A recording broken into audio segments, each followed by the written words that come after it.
Welcome to Merkaba Chakras, where we talk Buddhism in the fifth dimension. Welcome to another podcast episode of Merkaba Chakras. I'm your host, Von Galt, and today we talk about what true spirituality is and how we can explore the final frontier of consciousness with yogic monk and Ananda Marga meditation teacher, Dada Gunamuktananda. Now, Dada, welcome to Merkaba Chakras. Thank you. I'm really happy to be with you. Yeah. Yeah, there's so many different meditation techniques, and I've studied a lot of different meditation techniques in Buddhism and Hinduism and others. And I'm always fascinated that there's even more.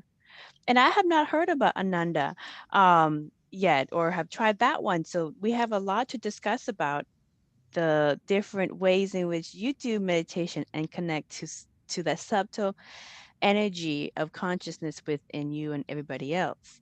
So before we get into that, can you please tell us your story for how you got into this work? Okay. Well, I've been meditating now for the last 30 years, since 91 actually. So it's been 30 years. And I was, initially I was just a practitioner. I wasn't a teacher. And I got into it because I was looking for a deeper meaning in life. I felt that life was superficial and meaningless without going deeper into the question of what are we doing here? Who am I? Who am I really? Beyond what society has labeled me and beyond what I've been brought up to believe as my, sense of self, my sense of reality. I felt that there was a deeper meaning to existence, and so I got into doing this meditation, and I haven't looked back since. As soon as I learnt, I started practicing, and I've been practicing ever since. So how And did you then, find this meditation? Was it offered in your college, or was this offered in some rec office that you walked by? no, it was actually after I left. After I left college, I was spending a lot of time just reading a lot about spirituality and being, and books about yoga and meditation as well. And I was reading the I used to be into the Castaneda books, the Carlos Castaneda books. I don't know if you know them. And so he talks about the concept of the guru, because he had his guru, and I developed. Well, he was an Indian, American Indian, Native American Indian shaman, his guru. So he put, of course, there's some debate as to whether it was real or not, but my take on it was that it didn't matter, because his portrayal of a guru was so it was such a beautiful portrayal, and it really resonated with me, the whole concept of someone having attained a higher state and being a very wise and insightful teacher. So I developed a real desire to have my own guru. And I believe it's then that the real guru, which is, in yoga we say that the guru is not a person. The guru is God teaching you through a form. The guru is the high consciousness, the greater self, teaching you through a particular form which happens to be enlightened or self-realized. So I believe that's when the guru or God, the greater consciousness, kind of took over. There's actually a saying in yoga, when the disciple is ready, the guru appears. So then I think I was guided to finding this path. Because what happened was, one day I said to myself, enough reading. I don't want to read anymore. I want to practice. I want to do something practically. I want to find my own guru. I want to practice the teachings of my guru. Now, I used to go into the town. I was living in the countryside. I used to go into the nearby city once a week. So the next day I went into the city, and everywhere I went, I saw these posters plastered all over the place. Learn meditation. There was a similar looking name like mine, and he was giving a lecture. He was dressed just like me, and it was on that night. So I thought to myself, everywhere I went, I saw these posters. So eventually I thought, well, maybe there's something in this. I'll go. So I went, and that was that. I found my path.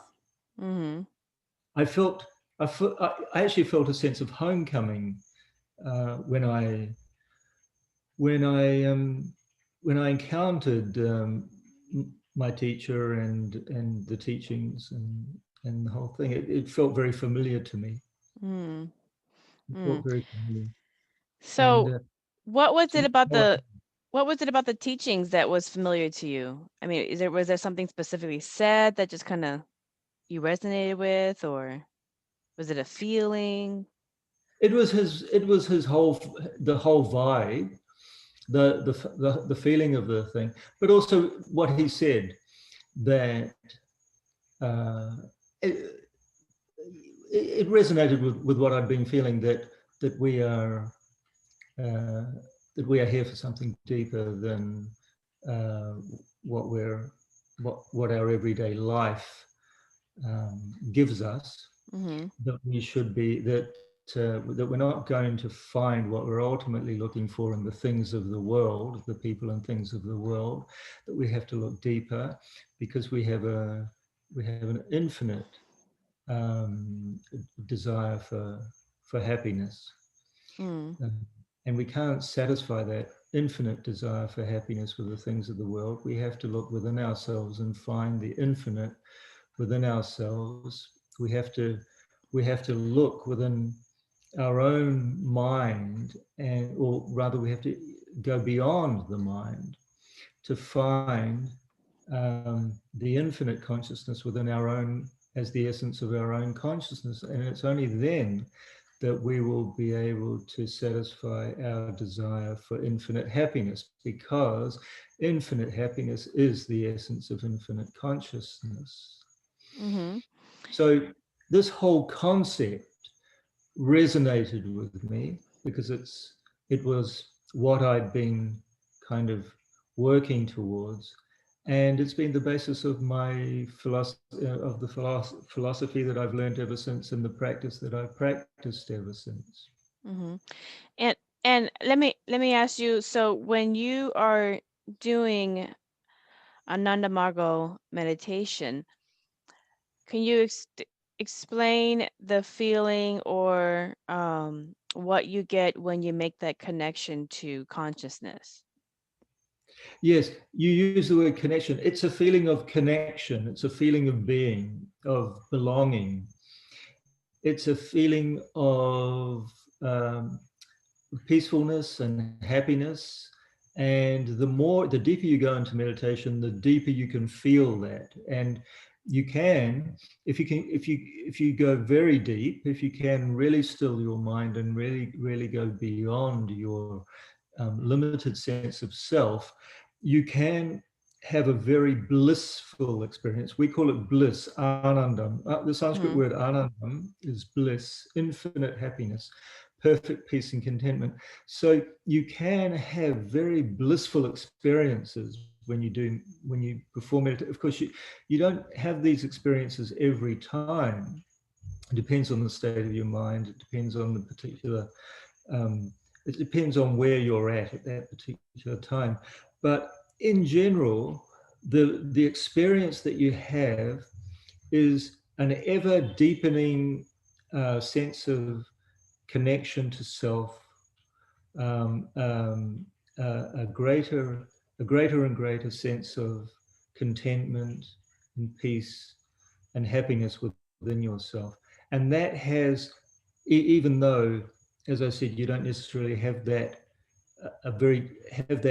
really deep experience every time, but my experience over the last 30 years is that feeling has deepened within myself as a whole.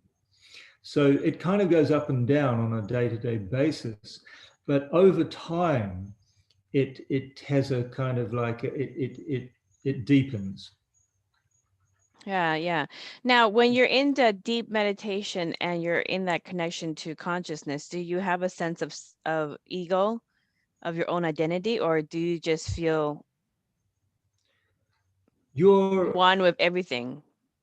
Well, your sense of ego, your sense of your separate individual identity diminishes in relation to how much you go, how deep you go into it. So if you go deep enough, you will lose your sense of individual self, and that will give you the feeling of the infinite. The more you lose your sense of individual self, the more you will identify with the greater self. It's like a river. A river flows into the sea, and the more you feel that you are a river of individual self flowing into the sea of cosmic self, the more you feel that, just like a river, that you are merging into the cosmic self, that you are losing your, in fact, it's not a matter of losing your sense of self, it's a matter of losing your sense of self into the infinite self. So rather merging into the infinite self, expanding your sense of limited self into the infinite self. Right. The more you feel that, the more blissful you will feel. Right. So basically, it's kind of like a release of ego as you get deeper into this meditation. Yes. And as you get deeper into meditation and you release your ego identity of yourself, you become more of consciousness, more of the all.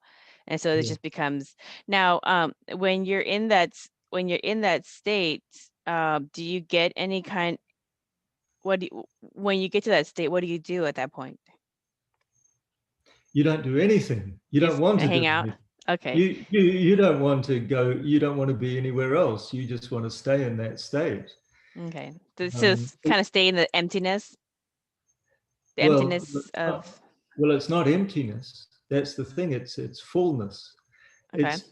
We have a tendency to think that anything beyond the mind would be emptiness, but actually it's the opposite. It's fullness. It's a fullness that you cannot experience when you're in your own head. We spend all our lives in our own heads thinking this or that, and therefore we think that is fullness. But actually, the fullness of our everyday reality is minuscule compared to the fullness of absorption in consciousness. Right. So because according to the I'm sorry. according to the yogic philosophy, the world exists within consciousness. Right. So we're only experiencing a fraction of reality Mm-hmm. in our everyday reality. Right. And it's only when we can absorb when we can become absorbed in consciousness fully and totally, that we can experience some complete fullness. Mm-hmm. Yeah, when I say emptiness, spiritual emptiness, so in Buddhism, the concept of spiritual emptiness is your definition of fullness. It is it is all of samsara, all of creation collapses into the emptiness of consciousness, and Yes, I know. from that emptiness, all comes out. Right, it's the same thing. It's the same but, thing. Yeah, but the way we see it, and the way, or the way we talk about it, is kind of the opposite. In Buddhism, it's called, Nirvana, or the great void, or the void. Yeah. Whereas we tend to describe it as everything, as the great, the oneness, the fullness. Right. It's the place. It's the infinite space of consciousness in which everything comes out of and everything goes into. Yes, and the point is that it doesn't really matter how you describe it, or how you conceive of it, or how you think of it, because it's indescribable, it's inconceivable. Mm-hmm. It can only be experienced, and the experience of it, whether you're practicing Buddhist meditation or whatever other type of meditation that you're doing, is the same. It's the same for all people. Right. It's the same place. We go to the same place. We experience the same bliss when we get to that. And there's different ways in which we're doing that. Now, different ways of describing it. Right. It's the same thing. Yeah, I totally get that. Don't get so caught up in labels and boxes and definitions, because it's just an experience. Yes. One of many. Now, you had an actually normal childhood, and you had a normal college. So, when people look at normal. Yeah. When people look at you, when people look at you now, they see. Oh yeah, I didn't look like this. Yeah, right. Yeah. So, what was your childhood like, and going into college? Because after college is when you got into meditation. But what was it like before that? Well, I grew up in a very kind of, I suppose you could say, normal society, and I had just normal friends and everything, and it was, I suppose, normal for Western society. Normal as in what way? Like you're playing baseball, or I don't know what. Well, I mean, I wasn't really a sporty guy, but I played. I used to prefer individual sports rather than team sports. I guess the difference that I always noticed between me and other people was that I preferred to be alone. Actually, I always preferred to be alone, and I was pushed into doing things that I wasn't antisocial. I mean, it's not like I wanted to avoid other people or anything like that, but I was always, I was more introversional than other people, and I liked being by myself and kind of climbing trees, and then I got into sports which were more individualistic, like sailing and which is still kind of individual. Yeah, sailing is still individual sport. Hiking and windsurfing and things like that I did. So I liked being, for example, out on the sea, alone on the sea. I liked being alone in the middle of the forest. That was my preferred kind of experience. I didn't like the idea of being on a football field, playing with chasing a ball. Yeah. you know, that kind of thing. But I loved the idea of being out alone on the sea or in the middle of the forest, things like that. So I gravitated towards that kind of thing. You're water boy. Yeah, because I liked the idea of feeling part of a great of feeling greatness around me, of feeling endlessness around me. So I tried to I tried to get that doing things like that. And so looking back on it, it was probably a kind of a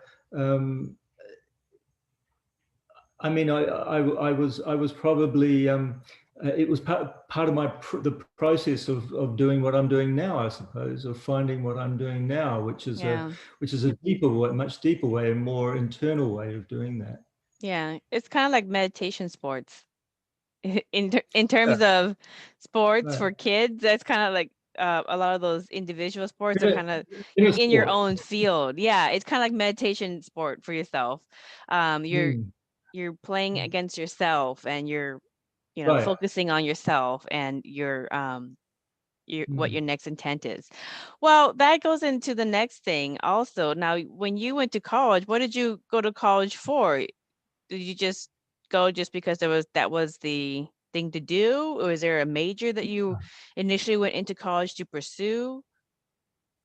Actually, I didn't really think about it too much, and I should have.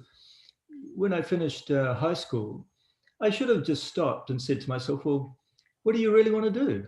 But actually, looking back on it, I never did that. I never said to myself, "Well, what do you really want to do? Is this something you really want to do?" I just went into this university and studied what I did because what did you study? Medicine. Medicine. Oh, okay. So you were you're pre-med at the time? Yeah, I studied it for 5 years before I dropped out. Because I just kind of found myself there. I didn't really make an effort to go in any other direction. I was just kind of it was just the direction in which I came out of high school and in which I found myself. But I should have said, because after 5 years I'm a slow learner, I should have realized it before, but I suddenly realized that this isn't really what I want to do. Right. For the rest of my life. Right. What would you have done differently if you had decided earlier? Would you have gone into meditation earlier, or gone into traveling the world first, maybe doing a little self-reflection after high school? Well, that was part of the problem. I did travel. I did go traveling for a year after my 5th year of study. And when I came back, I just couldn't get back into it. So that was part of the thing. But I mean, it's easy to say in hindsight that I would have done this or I should have done that. But maybe it was part of my journey. To kind of know that, to know what you didn't want. Right. Right. I mean, it's easy to say now that I should have just gone into what I really wanted to do and done meditation and stuff right from the beginning. But maybe I needed to go through that in order to really for my karma to ripen around this around what I'm doing now. Right, so that you can really sink into what you're doing right now. Well, sometimes you have to do that. Sometimes you have to get into an experience and know that you either want it or you really don't want it. But you don't know until you get into that experience, and then you can decide for yourself. So sometimes you need to go backwards in order to go forwards. You need to go into something that you don't really want to do in order to realize that you don't want to do it and go the other way. Yeah.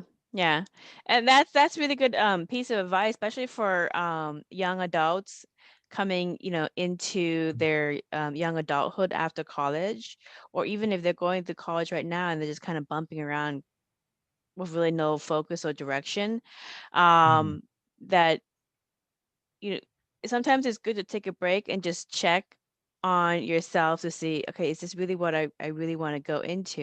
And if you really don't have the passion for it, especially if you do meditation and you connect to consciousness and um, you know, raise your frequency higher and higher into that state of awareness, it's really hard to do something that you're just not really interested in or passionate about. It's almost like it's going to kill you.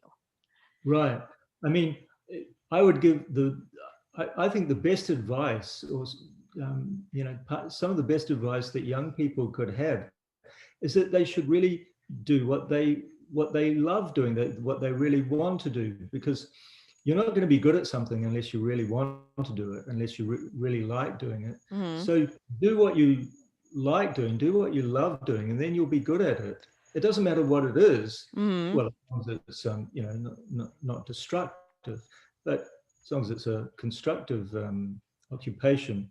But Mm-hmm. do what you really love doing, rather than what people expect you to do, or what others want you to do, what society wants you to do. Yeah. Yeah. We don't have to follow the path, or the road that society lays down for us. Or even what your parents lay down for you.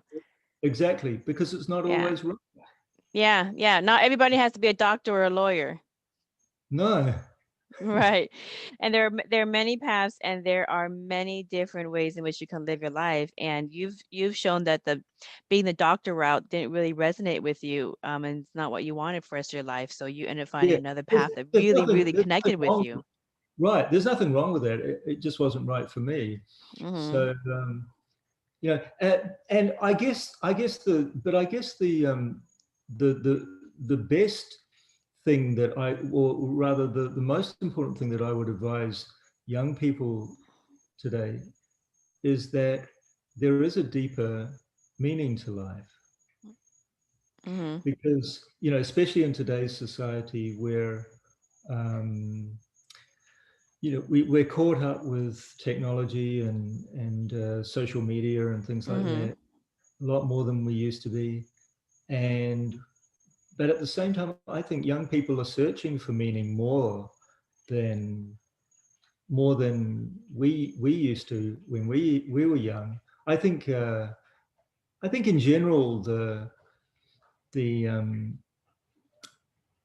uh, the younger generations are more um, are searching more. I think in general, each successive generation is more evolved than the previous one, Mm-hmm. and I think that goes especially today, where millennial and I don't know what the kids are called these days, but Kids. um, yeah, Generation X and Y and Z, and they're really quite insightful, and Mm-hmm. they're really quite evolved as human beings. Mm-hmm. But so they're searching, in a way, they're searching for meaning really deeply. Mm-hmm. But at the same time, they're distracted much more than we used to be. Yeah. Yeah. I couldn't agree more with the distractions, because like for instance, I enjoy doing this podcast, interviewing wonderful people like yourself on different ways to connect to consciousness and just get that tune up, that spiritual tune up. But with all the things going on, it's easy to get so distracted and then lose focus on completing the task or completing the projects that you really, really are passionate about and want to get completed or started or finish. And the thing Right. that I've noticed very commonly, that I think meditation, and maybe Ananda Margo meditation, may help a lot of people in this fast-paced world of constant the information superhighway of news and social media and things going on and all these different things that are fascinating, but they can function as a distraction from people completing the things that they want to do. So all these Right. distractions can prevent young adults from graduating high school or from graduating any kind of curriculum, that post high school curriculum that they're doing, or from just completing tasks. There seems to be a surge of lack of completing a project or completing a task. The completion is the missing element that is missing. Starting is easy, but completing seems to be the thing that people get sidetracked and don't focus on. And So not only not completing tasks or fulfilling life goals, but also not completing or fulfilling one's ultimate task, an ultimate life goal, which is, according to yogic philosophy, to realize oneself, to find peace and fulfillment within yourself. So you're right that there's so many distractions that take us away from the more important tasks and goals that we may have in our lives, and especially the most important task and goal that we have in our lives. And so people, especially young people that are deeply, they're very sensitive these days. They're deeply very they're really searching for something more in their lives, and they can get disillusioned. They can, and I'm sure it happens a lot, that they get disillusioned because they're not being given the answers that they're looking for. They're not finding what they're looking for within all this this cloud of information. The cloud of information that's orbiting around each one of us. You got to find a focus. Yeah, it's so dense now. I mean, when I was growing up, I don't know about you, but when I was growing up, when I was a young boy, there was a black and white TV. There was an on and off button on it, and there was simple. And there was one or two channels. Yeah, and then you just sit there and you play with the antenna, trying to get the, the pixels to look right. And then there was the radio and books. So the 1, 2, cloud, 3. So the cloud of information wasn't very dense, right? But now you look at the information cloud that's surrounding each one of us. It's so dense that you can hardly see through it. You can hardly see anything else. But this is the problem. We have all the information that we need. And in fact, we have too much information. We have information overload. That's our problem. Rather than having not enough information these days, our problem is that we have too much of it. So the problem is that it cannot, as you said before, it not only takes us away from life tasks and goals, but it takes us away from our most important life task and goal. And that is to realize ourselves. To realize ourselves as the one infinite consciousness of the universe, because only that realization is going to give us what we ultimately want, and that is infinite happiness, perfect peace and contentment, total fulfillment. I mean, that's a baseline. That's a baseline. I mean, I totally get it. Even in Buddhism and in many Eastern philosophies, recognizing your connection to the infinite creator inside yourself and in everyone else is a basic teaching. There's no need to look outside there, because that life force is in everyone. And since it's in everyone, you need to learn to live peacefully in this rock that's behind you with the people you like, and even also your enemies. So, you got it. otherwise you're just going to go into ego all the time. it's easy to Right. fall into the pitfalls of ego if you disconnect from your connection to the main creator inside you. Because ultimately there is no other. There's no, we perceive others all around us all the time, but ultimately there are no others. We are all one. Whenever we have a disagreement or a conflict with someone, it's often a reflection of ourselves. So we need to really cultivate this feeling of oneness within ourselves and also amongst ourselves. The more we can do that, then the more harmonious we will be, the more peaceful we will be within ourselves, and the more harmonious the world will be, our relationship with others. So as part of our, because in Ananda Marga, we have philosophy and we have practice. Right. The practice is the main thing. But, and we also have, as well as a philosophy and practice, we also have a feeling of helping others. In fact, what we call service, or service to all, service to the universe, service to others, is a big part of our spiritual practice. And part of that is we have a system of education, and we have many schools around the world. And part of our education system is meditation.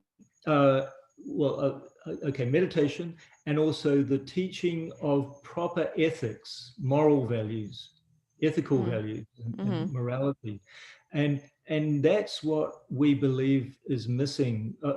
From if you look at education and the typical in any country's typical education system, you hardly find any teaching about what is the right thing to do.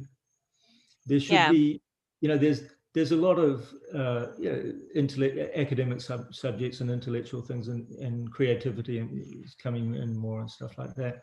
But there should also be a lot of a deep emphasis on how to live the right way. What is let me ask you this. What about religions? Why don't religion? Because the moral compass comes from a lot of the world religions. How come that's not working? Well, religion is, I believe the essence of all religions is the same. And the moral compass should be the same. However, I think that in every religion, that essence, that common essence, is covered up by other things as well. So it's a matter of finding the essence within each religion. Yeah. See, and this is like, so in terms of education of children and adding meditation as a recreation, I could see, like, how for electives in schools, especially in middle school and high school, in primary school, they have electives where you can choose different, subjects that are kind of fun. And I think it would be very beneficial to offer an elective class where, instead of shop or cooking classes or whatever, which is wonderful, don't get me wrong, but meditation classes, like, here is an elective class where we're going to go through different meditation styles, and this is a elective that you can choose, as well as all the other selections for your fun electives. Well, I'd go one step further and say, look, for the elective, by all means, explore different meditation techniques, or explore the different religions, and find out what makes them tick, what goes on, what's their philosophy, what's their practice. Do all that kind of stuff for the electives. But have a daily practice of meditation that you do in class every day. Yeah, or I think they call that like 6th or 7th period where, I mean, some schools, they'll have a certain period where this is your free time. You could do what you want to, but it's not like you can go, okay, well, I'm going to go outside and meditate underneath a tree. So a little You bit more, should be able to, though. You but should you be able. should be able to do that, right? For the kids who want to, so, or who want to go outside during their elective hour to go outside and do yoga poses or do, just different things that kind of help them get that connection to source. But the thing with the religions that is interesting also, because one thing is there's that meditation can help you with your connection to source and, feel that subtle energy. But the thing with the moral compass is I can also see um I don't know how it would look, but different coursework where the children are given scenarios and then ask them how would they solve this Right. That's a problem. great, that's a great Yeah, idea. and Yeah. just leave it open, because when you have given a problem and you're kind of a problem that's kind of like stuck in a rock in a hard place, then you're given, you can do anything to resolve this problem. So how would you resolve it? That goes into evaluating the moral compass. Well, is it Yeah. good to go And that's what, further or not?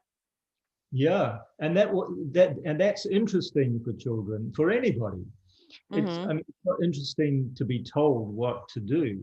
What's interesting is to be given as you say, a dilemma where you're in between a rock and a hard place, and what would you do? Yeah. So that would be a great way of uh, of of teaching kids. Yeah. Just Um, different exercises and given world problems to resolve. yeah, Like you could do yeah, anything. How would you resolve homelessness in Seattle? Or how would you resolve the deserts in Africa? You can do anything. You have everything available to you. How would you resolve that? How right, would you resolve helping this specific culture, but still at the same time respect their culture and not put your own influence on it? So just give them those kind of caveats and then see what they come up with, because the the studies of religion curriculum is you're going to have the ones that see consciousness and source inside everyone. Like you and I, mm, we're on the same side of the coin. We see universal consciousness inside everyone, and then mm. there's a dual aspect of that concept that sees it separate and outside of themselves. Yeah. That's the So what do basis. you do with that? Right. Well, that's the basis of Semitic religions.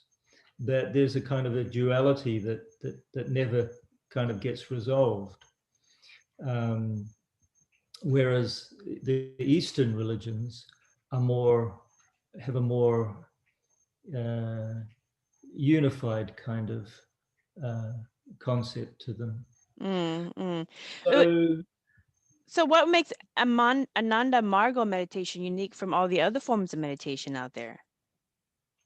well, okay. Uh, I can't really speak in detail about the other forms of meditation because I've actually only ever practiced Ananda Marga Oh, okay. meditation. Um, I didn't really, uh, I didn't really find any other form of meditation before I found Ananda Marga meditation. But I can talk generally to that. Um, Basically, I think you'll find that there are two two types of meditation, and I would call one of them the mindfulness kind of, watching your thoughts and breathing kind of thing, Mm, uh, a passive meditation, mm-hmm, whereas what we practice in Ananda Marga and other types of mantra meditations are more proactive. mm, We use a mantra to instill, to actively instill the feeling, the concept of oneness, mm, of infinity within oneself. So it's a proactive uh, type of meditation where you use mantra to uh, to instill in your mind the feeling of infinite oneness. And of course, there are other forms of meditation that do that also, TM and self-realization fellowship and things like that. What I feel distinguishes Ananda Marga is the depth and the comprehensiveness of our practice.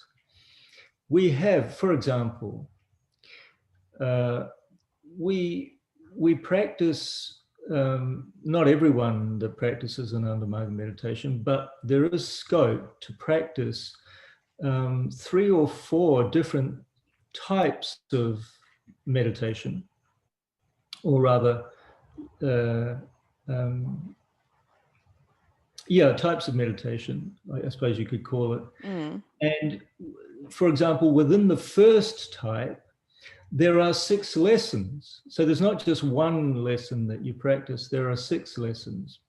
So one, for example, the first lesson instills the feeling that you are the infinite consciousness of the universe. The second lesson instills the feeling that everybody else and everything is also an expression of that infinite consciousness, the greatest self. The third lesson works on your chakras. The fourth lesson is a pranayama, a breathing technique. The fifth lesson is another way of working on the chakras.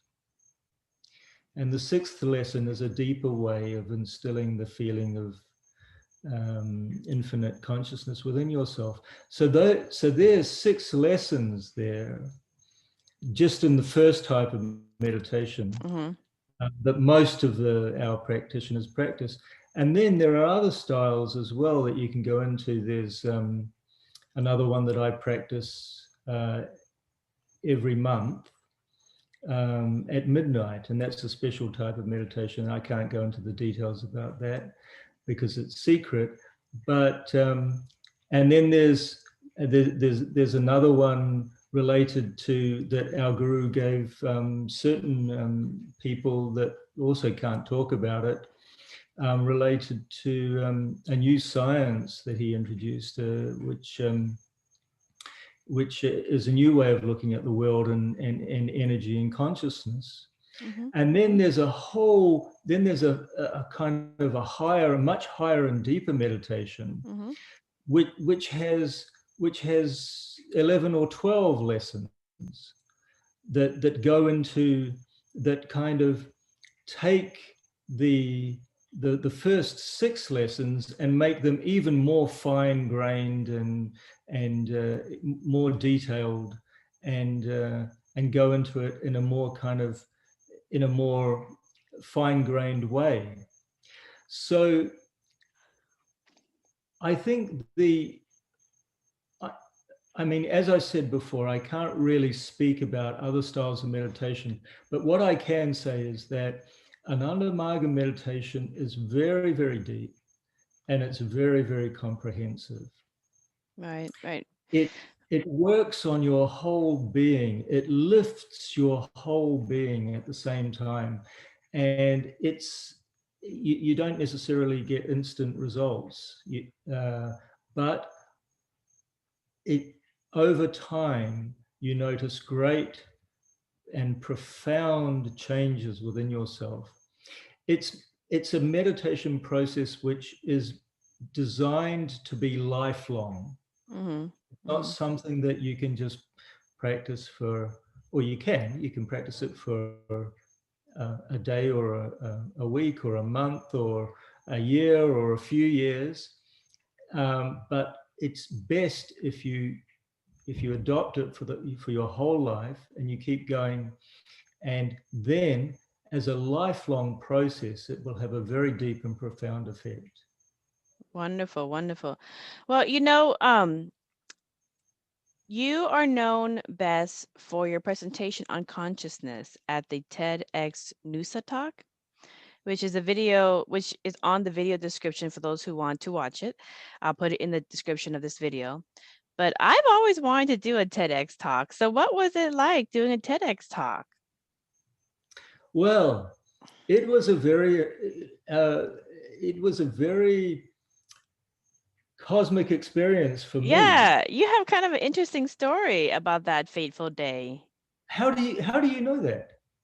Because I just asked you that question. So what's your interesting story about You're that fateful very day? insightful. You're very insightful because I do have an interesting story about Well, tell that. us about it. I'm surprised that you have some kind of an insight into it. Well, I want to hear it. Okay, here goes. I actually got really sick about must have been about a week before the day, and I got some kind of a, I think it was Legionnaire's disease. That sounds bad. It's a pneumonia. Okay. I think they didn't really diagnose it, come to a definite diagnosis in the end, but I think that's what it was. It's a certain kind of pneumonia that you feel like you have the flu, but you also have a kind of a pneumonia symptoms as well. You can't breathe properly. Ooh. So I got quite sick. I got really quite sick, and I started thinking to myself, well, am I actually going to be able to do this? Mm-hmm.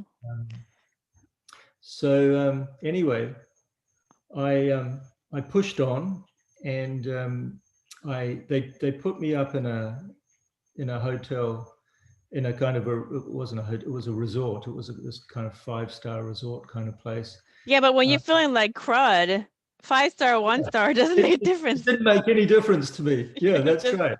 So anyway, I woke up on the, I hadn't eaten for a week. I was really sick.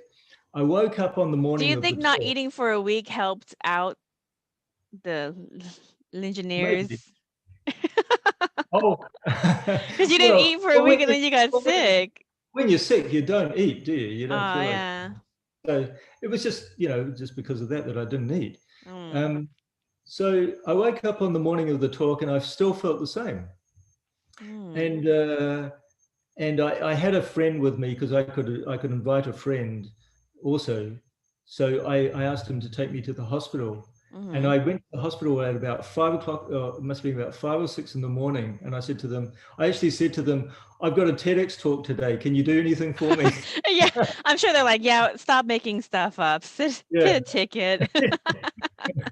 Yeah. Yeah. And they couldn't do anything. They just said, we can't really, we'd have to do a diagnosis first. And then anyway, so then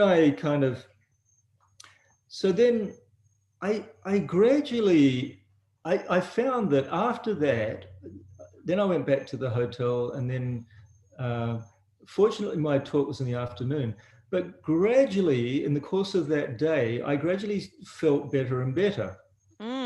Good. And then finally, by the time of my talk, I felt great actually. Okay, so what was happening? Was it like consciousness going, oh, well, let's clean this stuff up, or were you thinking yourself better, or? I think it was,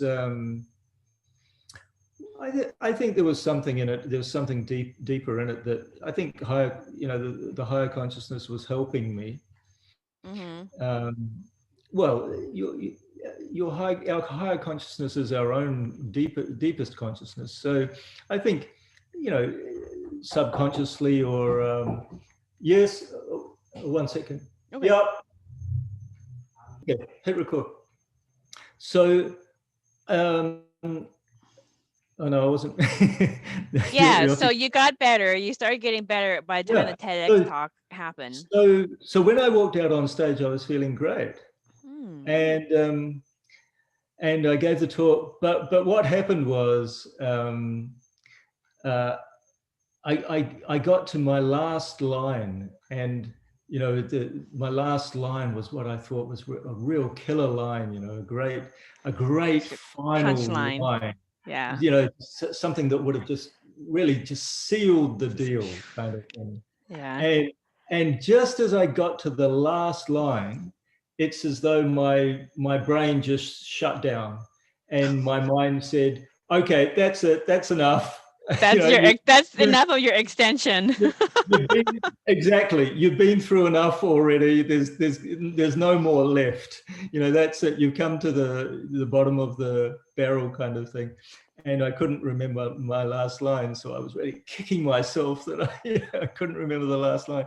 But anyway, it worked out well in the end. But what happened was, I finished the talk, and then there was a kind of like a meetup afterwards where the speakers could mingle with the audience, and I was signing books and things like that, and I was feeling great.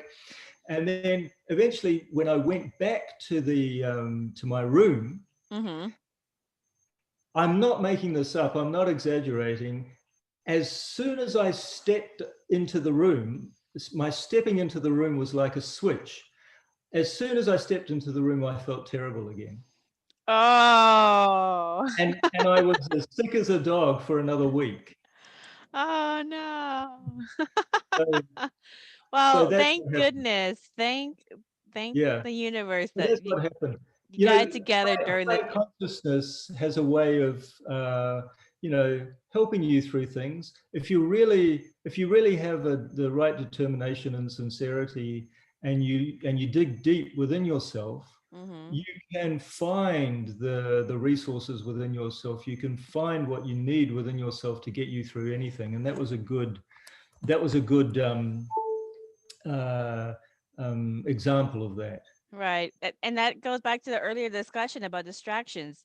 That was one of the biggest distractions that you could possibly get when you don't need any distractions. And somehow you found a way to channel the distraction, focus, get into the zone, deliver what you need to deliver. And then when you're done, you can go back to what was bugging you in the first place. That's exactly what happened. Yeah. It's a lesson in I call that a lesson in compartmentalizing. Yeah. Focus. Well, some would say, and that I watched that TEDx talks, and it was about consciousness exploration. So, like, some would say that space exploration is the final frontier. And I see on their backdrop picture, you have a picture of planet Earth, and that looks like a satellite image around there, the mechanical thing. I'm on the space station.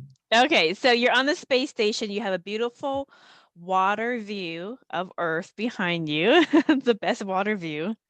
So, but in the Star Trek series, that Star Trek series where they start off as space, the final frontier, there's a character called Q. And Q in the Star Trek series argues with Captain Picard that the final frontier is actually consciousness. And he continues to always kind of probe him to kind of get into consciousness, because that is the pathway in which Q became part of what they call the collective, or it's another term for ascended masters, is what a lot of people recognize that as well. So what are your thoughts on consciousness being the final frontier, or is it space that's the final frontier, or is it both? Well, it's really mind-blowing to me to hear you say that, because I honestly didn't know about Q and him kind of talking about consciousness as the final frontier. I made the title of my talk, Consciousness, the Final Frontier. I made it as a kind of a play on space, the final frontier, and thought that I would take it to the next level, which is consciousness. But I honestly didn't know about Q doing that in the series until you told me just now. So yeah, okay, I agree with him. I agree wholeheartedly with him. I'm with him on that. Space, the final frontier. Okay. But the thing is that you know, space is vast. I did a, I talked to, I formulated an analogy in my TEDx talk, and I don't know if you remember it. And the analogy is that at the current estimate of the size of our universe and the speed of light and everything, I talked about how if we imagine that the size of our universe, the estimated size of our universe, is actually the size of our planet, then the size of our planet would actually be about the average, the size of an average sized atom. Or a billionth the size of a pinhead, right? So that's a kind of a way of conceptualizing how big the universe actually is. Yeah. That you know, in this analogy, our planet is the size of an atom, and the universe is the size of the planet. Yeah. So the point is that space is absolutely, it's vast. It's practically inconceivable, but it's not limitless. It's not infinite. According to the yogic philosophy, the universe is vast, but it's not infinite. It's demarcated. It has a size and shape. According to the yogic philosophy, it's oval shaped. Yeah. Oh, yeah. Well, here's another question that kind of falls in that line of the vastness of consciousness and the infiniteness of consciousness. A lot of people get really, really caught up with the everyday, the aspects of their everyday. So, you know, what recommendations do you have for them to kind of tune into and be one with consciousness, and also still be able to, you know, do the things they need to do? Like if they're a mom, they still have to do certain things as a mom to take care of the children, or if they have pets, they still have to do certain things to take care of their pets. You know, we all have our roles that we play in this lifetime. And so not everybody is going to be independent meditator and have your plate to work with. So how do in busy life, how do we tune into consciousness and still be present with all our other responsibilities? Okay, so, well, first of all, we've got to keep in mind that whatever we do in our everyday lives is not going to give us what we're ultimately looking for. Space is vast, but it's not infinite. We're never going to find the infinite. No matter where we look, we could have the whole universe at our disposal, but it's not going to give us what we're ultimately looking for. But as you say, at the same time, we have various responsibilities. We're looking after our own physical existence, because without our own physical existence, we couldn't think, we couldn't function, we couldn't go deeper within ourselves. Yeah. We're looking after the physical existence of our family, our children, our immediate family, our greater family, our friends, where we have to go to work, we have to do, well, I don't, but yeah, not everybody has your lot. Yeah. And not everybody necessarily wants what the they have same to do. lot. Yeah. And we're all working towards a better world. We're trying to do the best we can within our own community and the society in general, and we're all working towards a better world. So we have all these worldly things to do in our lives.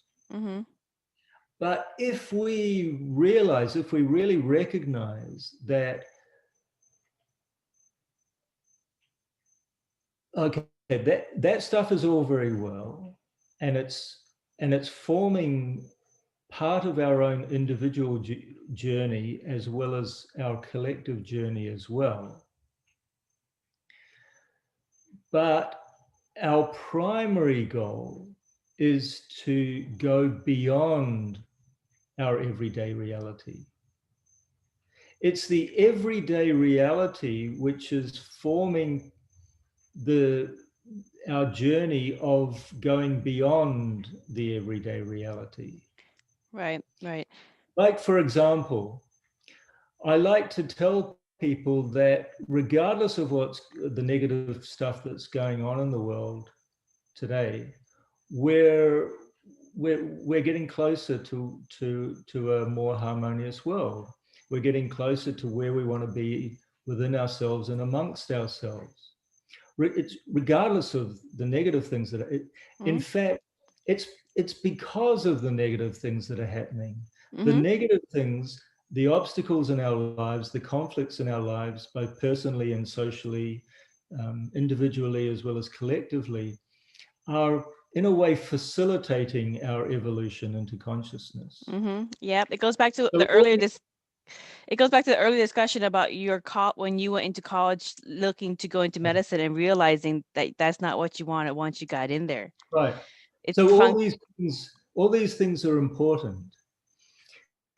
But we also have to take time out every day to fulfill our primary goal, and that is we're all working towards enlightenment. We're all working towards self-realization. Right. We can call it whatever we want to call it, but it's the same thing. We're all working towards a complete and total sense of fulfillment within ourselves. Right. So what we have to do is we have to do all our individual and collective duties. We're looking after kids or going to school or going to work or whatever. We also have to look after ourselves intellectually and creatively. We have to take time out to enjoy ourselves creatively. Yeah, it's a balance. We have to have a balanced life. Yeah. But at the same time, we have to take time out twice a day, in the morning and in the evening, and close our eyes and really try to go into deep meditation, try to make a connection with our inner self, and really try to fulfill our deepest longing, which is the sense of oneness within ourselves. Right. Let me ask you this about that. So I want to ask you the final doorway question. Connection to the consciousness during your lifetime through Ananda Margo Meditation or any other kind of meditation or any other kind of modality in which you have a connection to source consciousness. That helps in Buddhism, that helps when you pass on after your life is over with, and you get the choice. Do you want to go back into the fullness of consciousness and be reemerge with consciousness, and completely let go of your ticket to getting reincarnated again to another life experience? So get rid of completely let go of your ego so you can be reemerged with the fullness of consciousness. So with that decision, I know what you're going to say. What would you say? You've already been doing it your whole life. So does it make it easier for you to walk through that final doorway? Oh yeah, definitely it makes it easier. Of course, it'll make it easier, but I'm not saying that I can't guarantee that I'll be in a state of mind where I'll actually be able to do that when the time comes, but I'm working towards it for sure. We have the same concept in yoga, that when you leave your body, you whatever state of mind you're in will determine your next birth. And if you are in a high enough state of mind, you can transcend birth completely and not take birth again. Yeah, You not do can another cycle in the wheel dharma. you can merge in the infinite consciousness, the higher consciousness, instead Yeah. of taking birth as another being. Yeah. Yeah. So it depends on your state of mind at the time of death. Yeah. And so that's very important. And you can the only way you can ensure a higher state of mind at the time of death is to practice meditation, practice introspection, practice deep reflection on a daily basis. Yep. That's the only way you can ensure it. Because Yeah. if you're not going forward, you're going backwards. Yeah, you're going back into the wheel dharma, into another Yeah. incarnation, whether it be on Earth or on another planet or another solar system or universe, another aspect of creation. You experience another aspect of fullness. You will always get what the mind wants. If the mind really wants to be, or rather, I should say that you might consciously think to yourself, okay, I don't want to come back. I want to merge. I want to go to heaven. I want to merge with the infinite consciousness kind of thing. But you may say that consciously, but deep inside, you have a deep desire to experience something else. To experience something else. Yeah, yeah. So you will always get what you want deep within yourself. The trick is to really make sure that what you want deep within yourself is the deepest thing that you could possibly want. It's really what you want. Yeah, I ask people in spiritual spaces and whatever modality they do to connect to consciousness and connect to that source energy. And then I ask them this defining question: at the very end of this life cycle, will you walk through that final doorway and get reemerged with the fullness of creation and not go back into samsara once more in another experience? And at that point, they're like, ooh, there's a lot of experiences in creation I have yet to experience. And they're like, oh, sorry, I'm going to have to pass on the void for another one. That's a dead giveaway. They're coming back. They're coming back for sure. Yeah, unless, that's, and then it's like, okay, well, you just followed the rabbit hole all the way down to the fullness of source. Yeah. And you turned around. Most people that I have found when I ask that final doorway question, they turn around because they're not done with playing the game of creation yet. They're not done with playing within samsara yet. And that's fine. There's nothing wrong with that. Nobody's judging because source is inside everybody anyways, and it's having all the experiences. Oh, sure. And we're all on the journey. And the thing is that it's inevitable for each and every one of us to eventually take that final jump. We will eventually at some point in our creation, we're going to all take that final jump and get reimmersed with infinity and source consciousness.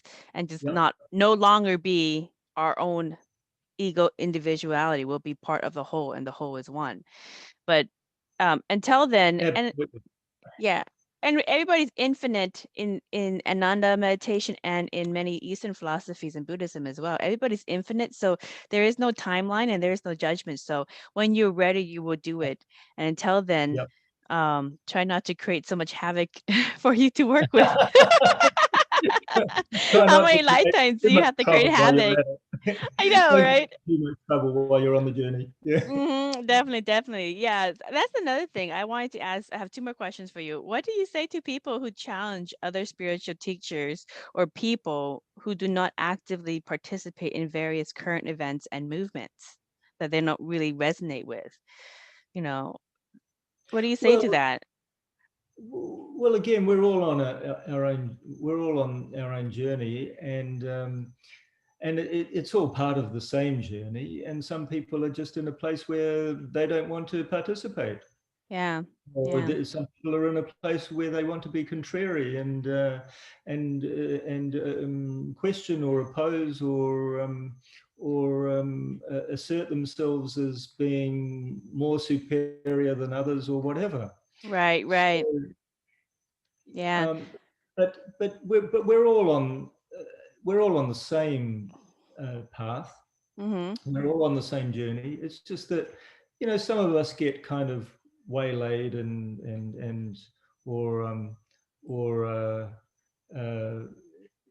you know, some of us get stuck or get caught up in different ways, modes of thinking, or ways of being.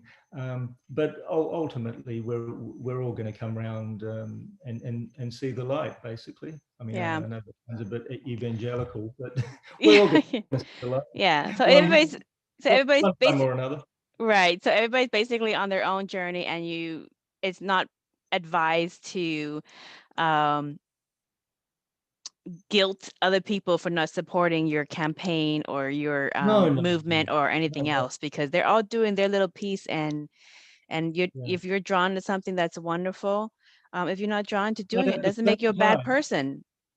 Right, absolutely. But at the same time, it's part of the Ananda Marga philosophy not to be passive, not to passively allow people to do things that are destructive to the welfare of others.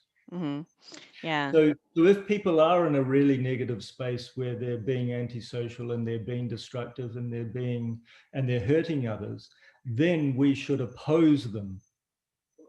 Do it with love, of course. Yeah. But we should oppose actions which are harmful to others in society, to society as a whole, and to individuals within society.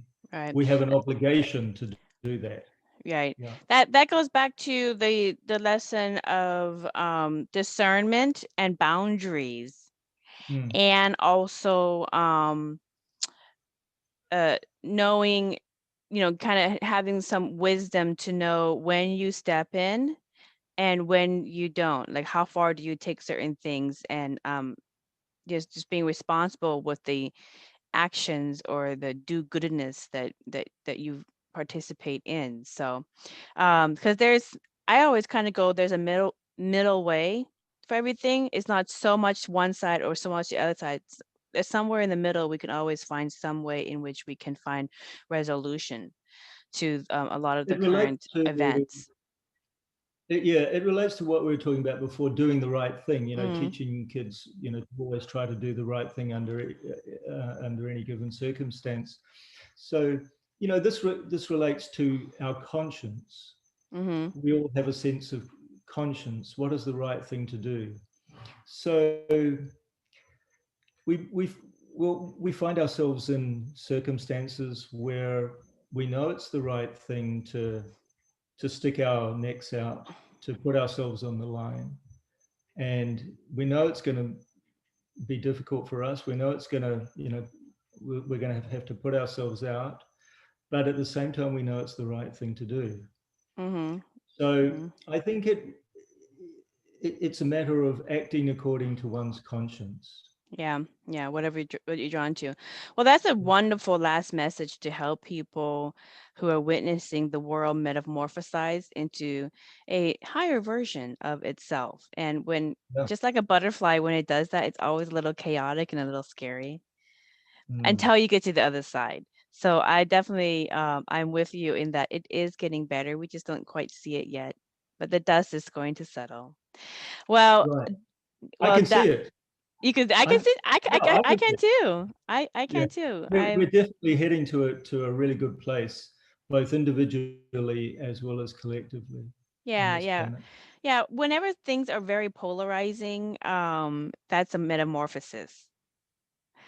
Absolutely, in nature, when things are polarizing in nature, that's a metamorphosis. That's a transition, and something emerges, usually better on the other side.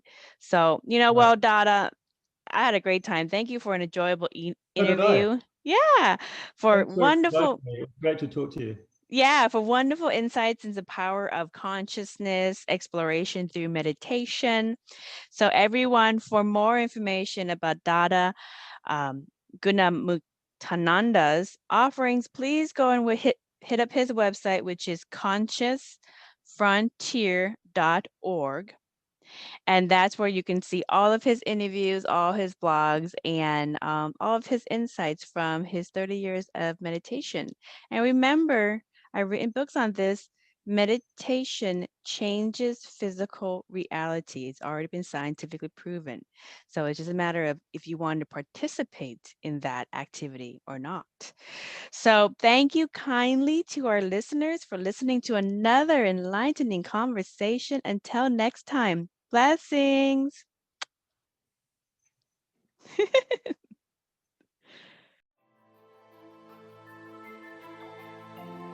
We hope you enjoyed this episode of Merkaba Chakras, where we talk Buddhism in the 5th dimension. For more information about today's guest, please go to the show description. For more information about Vaughn's metaphysical work, please go to merkabachakras.com. The views expressed today are for entertainment purposes and do not necessarily reflect the views of the host or replace any medical or legal advice. Don't forget to subscribe for more interviews about the 5th dimension. Until we meet again, blessings.